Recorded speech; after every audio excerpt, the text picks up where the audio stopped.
A superstar's debut is one of the most important moments of their career. It lets the WWE fans know what to expect out of a certain character, and they'll remember their debut for years to come. When WWE presents a brand new superstar on television and claims it's their in-ring debut, this actually always isn't the case. It's common practice for wrestlers to debut in an unofficial capacity on smaller shows or even in different roles, and WWE prefers to not acknowledge this time period in the company. But which times were they? Well, join us now as Wrestlelamia looks at 10 WWE superstars who actually debuted before their official debut.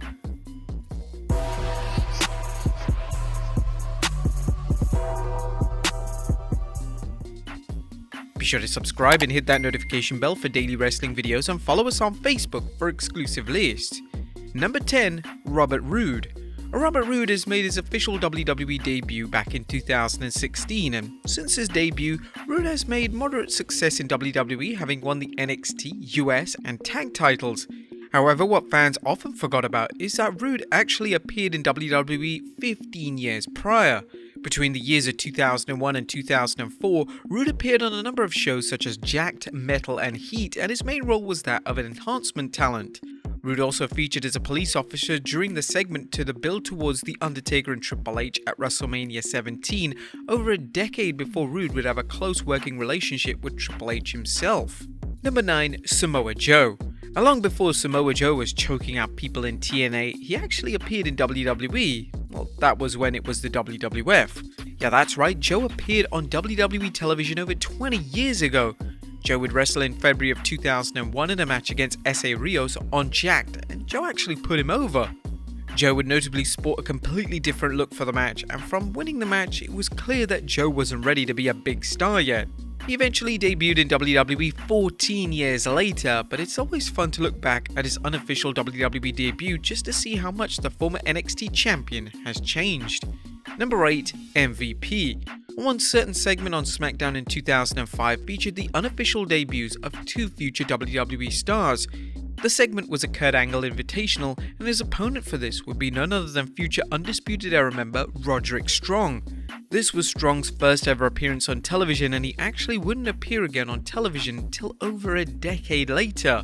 The other superstar was MVP, who was playing the role of a police officer in the segment. The police officers were there to protect Angle's gold medals, as they were a valuable commodity that needed protection. MVP would debut just over a year later on television as a completely different character, but this was the future US champion's first time in the WWE spotlight. Number 7. Dean Ambrose. A WWE site, Dean Ambrose's official debut is taking place at the 2012 Survivor Series alongside Roman Reigns and Seth Rollins as The Shield. However, this isn't actually the case.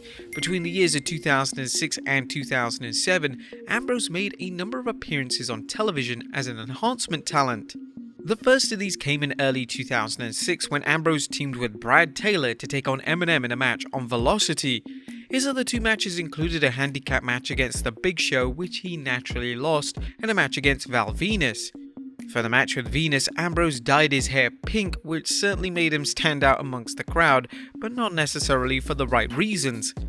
Ambrose also made an appearance as a druid during The Undertaker's cameo at the end of the 2006 Royal Rumble, 7 years before the two would be facing off on SmackDown.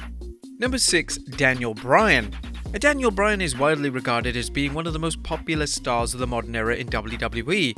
His in-ring style and character truly resonated with fans, and this all started when he debuted in NXT back in 2010. Now, although WWE likes to claim that Bryan officially debuted in 2010, this isn't actually true, as Bryan has his first match on WWE TV a decade prior. In 2000, Bryan was signed to a WWE development deal, and this saw him wrestle a number of dark matches, as well as wrestle on shows such as Velocity. Bryan's first ever official match in WWE was a dark tag team match in early 2000, and this saw Bryan team with Shooter Schultz to take on the duo Brian Kendrick and Lance Cade. Bryan would detail this time in his autobiography, and according to him, there were plans to call him up to the main roster in 2001 to be part of the Cruiserweight division, but this never materialized. Number 5. Johnny Gargano. Now, before Johnny Gargano was receiving 5-star ratings from Dave Meltzer, he was trying to break into the WWE by having tryout matches as well as making random and bizarre appearances on WWE television. On the March 23, 2007 edition of SmackDown, Gargano appeared as the champion of Liechtenstein, Cedric von Hausen, and had a match in a losing effort against MVP. He also appeared as a security guard in NXT in 2010, and he would also wrestle a year later on Superstars as Joe Gray in a match against Brodus Clay. It's never been explained why WWE decided not to sign the talented Gargano to a contract. In 2010, WWE still had reservations regarding smaller independent wrestlers being signed, but that was until the likes of CM Punk and Daniel Bryan became major players in the company. Number 4. Tomaso Champa.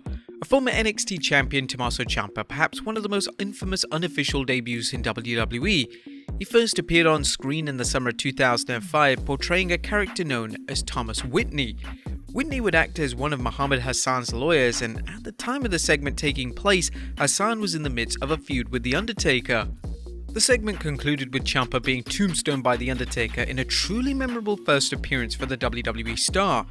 During a 2019 interview with CBS Sports State of Combat podcast, Ciampa would discuss in detail his first ever WWE appearance. He stated, "So I rehearsed that script in front of everybody. I did solo in front of Vince in his office. I did in ring with Undertaker, Vince, and Hunter was there. Looking back now, I see how big of a deal it was and just how crazy it was to have that one-on-one time with everybody as a kid on the independents.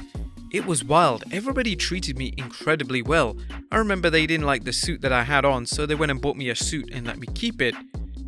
This appearance alongside The Undertaker actually wasn't Ciampa's only time appearing in WWE before his official debut in 2015. He would also wrestle in late 2005 against Jamie Noble on Velocity, and in the summer of 2006, he would team with future WWE champion Kofi Kingston to take on Lance Cade and Trevor Murdoch in a dark match. Number 3. AJ Styles. And when AJ Styles finally signed a WWE contract in 2016, it was seen as a long time coming, as AJ was initially offered a contract back in 2002. Before he joined TNA, he made a number of appearances for WWE, and the first of these was in July of 2001, where he had a tryout match before Raw against his trainer Rick Michaels. The second match of AJ's WWE career came in 2002, when he wrestled a Hurricane on Metal. This would then be followed up with another dark match against Rico. The matches against the Hurricane and Rico were impressive enough for AJ to be offered a WWE developmental deal. AJ smartly turned down the deal as he would have to relocate, and he wasn't willing to make that big of a sacrifice at a pivotal time in his career. Number 2. Kurt Angle. WWE has a habit of rewriting their own established history, and this is what happened with the 1999 debut of Kurt Angle. For the past 2 decades, WWE have been telling fans that Angle burst onto the scene at the 1999 Survivor Series pay-per-view, but this simply isn't true. Angle actually made his first appearance on WWE television in March of 1999 on an episode of Heat. Angle was involved in a segment with the villainous Tiger Ali Singh, who was trying to pay money for Angle to blow his nose on the American flag. Instead, Angle blew his nose on Ali's flag and proceeded to brawl with the Forgotten Star. He would also wrestle on a number of house shows as well as appearing at live events throughout the summer of 1999. They consequently decided to tweak the presentation of Angle, and when he officially debuted in November of 1999, they decided to present the Olympic gold medalist as a heel moving forward. And number 1, The Undertaker. Now, The Undertaker's debut at the 1990 Survivor Series is the perfect wrestling debut. It presents The Undertaker's mortician character in the right manner, and it indicated to the audience that it needed to take this brand new character and gimmick very seriously. But although the official debut of the Dead Man was truly fantastic, it actually wasn't the first time that Taker wrestled on television. He actually debuted a few days prior on an episode of WWE Superstars in a victory over Mario Mancini. Interestingly, The Undertaker also had a slightly different name, as he would be known as Kane the Undertaker. WWE decided to remove the Kane aspect of his name, and this would obviously be used 7 years later when The Undertaker's demonic half-brother entered the WWE. But there you have it, folks, 10 WWE superstars who actually debuted before their official debut. Be sure to leave your comments down below. I'll see you next time with some more wrestling content.